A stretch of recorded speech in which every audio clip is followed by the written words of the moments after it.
Hello everyone, welcome to the Concern podcast where we unpack political, social, economic and cultural stories shaping our world. I am Emmanuel Taban. Now a very interesting development over the weekend, a former South Sudanese ambassador to South Africa and the Deputy Chief of Staff, that is the Honorable General Wilson Deng or WEX, formed a new political movement, a new movement called the National Uprising Movement, of which its military wing is the National Uprising Army. And he made the declaration over the weekend, issued a 9-page statement stating why, or stating the reasons as to why he formed the movement.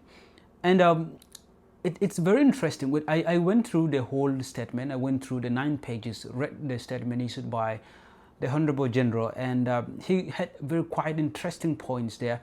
And in this video, I'm going to take you through some of the major points in that statement and the reasons as to why Wilson Wake formed the National Uprising Movement. I'm going to take you through some of the reasons as to why I feel are the ones that he has decided to form the National Uprising Movement. But before we proceed with this video, if this is your first time watching a video on this channel, please subscribe, hit on the notification button, like, comment, share, and of course continue supporting us. For those who've been doing it, thanks so much. We are much grateful for your support, and continue supporting us. Now back to our video. As I said, that the major reason why I'm making this video, it's because I want to tell you the reason as to why the Honorable Wilson Deng formed the National Uprising Movement. Now, according to Wilson Deng, in the statement that he issued on Sunday, he argued that the transitional government of South Sudan has expired. It has no mandate right now. The transitional government has expired since 2022. And therefore, the extension that has been made, and the one recently made in 2024 by President Kiir and his close men, it is illegal. And they argue that for these reasons, the government has to be dissolved, or the transitional government of national unity has to come to an end. It has to be dissolved simply because it doesn't have a mandate to lead the people of South Sudan. That is one. But they also argue that the government of Kiir, or the transitional government, has failed the people of South Sudan in 3 major ways, or major areas.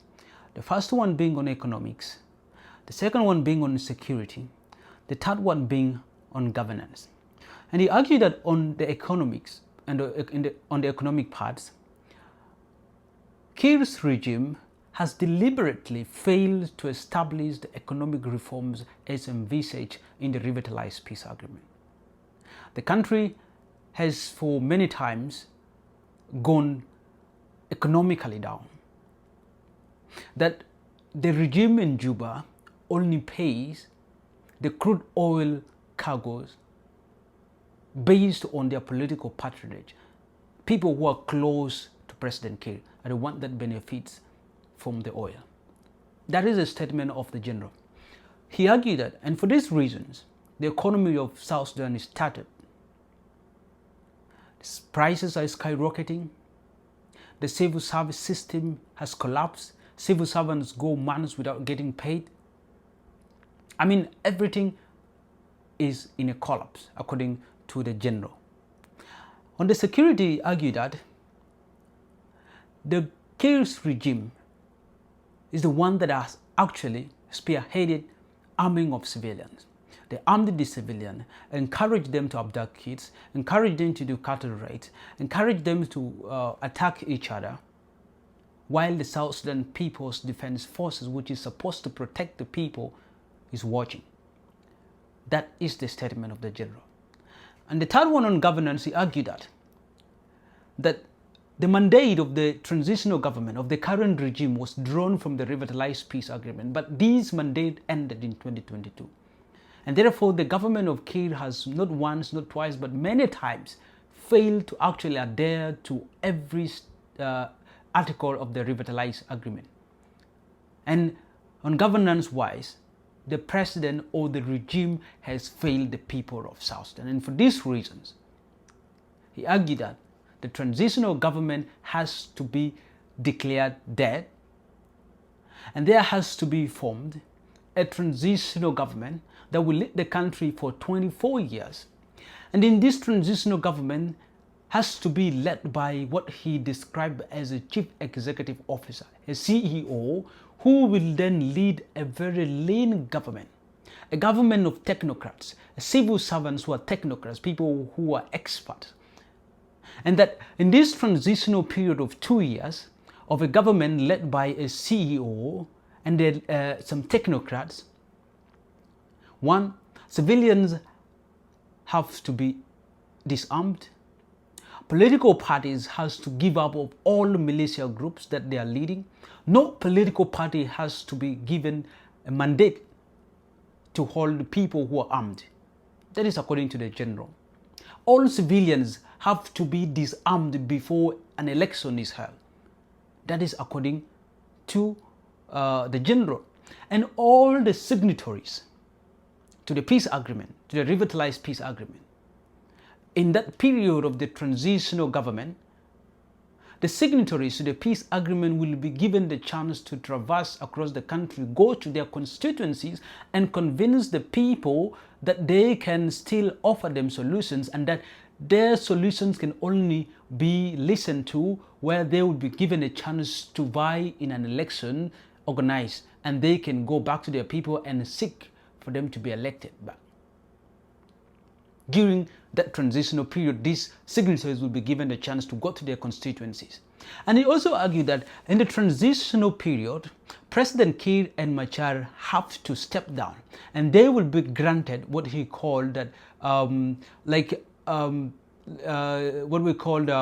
that immunity from prosecution. This means that President Kiir and Machar will be given the chance not to be prosecuted should they step down, as the country is being led by a transitional government led by a chief executive officer and technocrats. That seems to be an idea that resonates with the one of the Luka Byung, the scholar who said that South Sudan has to be led by, some government of technocrats. That idea seems to resonate with the one of Luka Byung. So that is an argument that Wilson Deng is giving. And that President Kiir and Machar and all the vice president have to step down in this period, and they will be, mainly Kiir and Machar will be given the immunity from prosecution as the country is being led by a transitional government. Quite interesting views. And he argued that if President Kiir and Machar fail to step down, they will force them to step down. In other words, this is not a movement, or this is not an uprising that is going to be against Kiir, but it is going to be against the entire transitional government of national unity. And he encouraged that those members, South Sudanese people who are part of the South Sudan People's Defense Forces, who are part of the SPLMIO, who are part of the South Sudan Opposition Alliance, who are part of the Agweleg and all other NAS and all other political movements in the country, those who have the interest of wanting to have a country, they are encouraged to join the United Uprising Movement or Army as they seek for a way of transforming the country. Now, these are not my statements. I'm just analyzing the statements given by Wilson Deng, the ambassador who just defected and formed a new political movement called the National Uprising Movement. Let's see how this will go in the next coming months or days or weeks. And we're going to ask a question, perhaps, if this is going to be a very different political movement, because this is not the first movement that has been declared. Just a couple of months ago, we had Deng making a new political movement. Could this be a different one, or it's just one that is just like the others? This is a very interesting story to watch, very interesting development there in South Sudan. And let's keep our eyes glued on the media and on South Sudan, and let's see what is going to happen. Thank you so much for watching. Until next time, I'm Emmanuel Taban, and this is the Concern Podcast. But before we end, we have this for you. Before we close today's episode, here's a quick message from our sponsor, OneIt.co. If you've been planning to build a website but the cost has been holding you back, OneIt.co makes it affordable and stress-free this time around.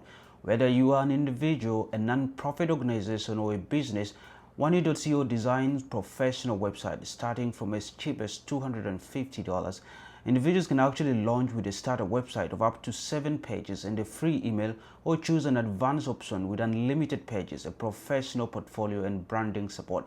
For non-profit organizations, they can select flexible packages from basic websites to premium solutions with e-commerce features and ongoing support. And for business companies, OneIt.co delivers company-ready website with hosting, staff training, and multi-link options and online stores. And the best part of it is actually that you can build your dream website within your budget. OneIt.co is an affordable, accessible, and professional partner. And to get started, you can actually visit OneIt.co or email them at info@OneIt.co, or you can get in touch with them through their WhatsApp number at +12265043322. OneIt.co, proudly affiliated with Jobs to Apply. And if you're wondering of what I'm talking about, here are some samples of website created by OneIt.co. You can see them right here.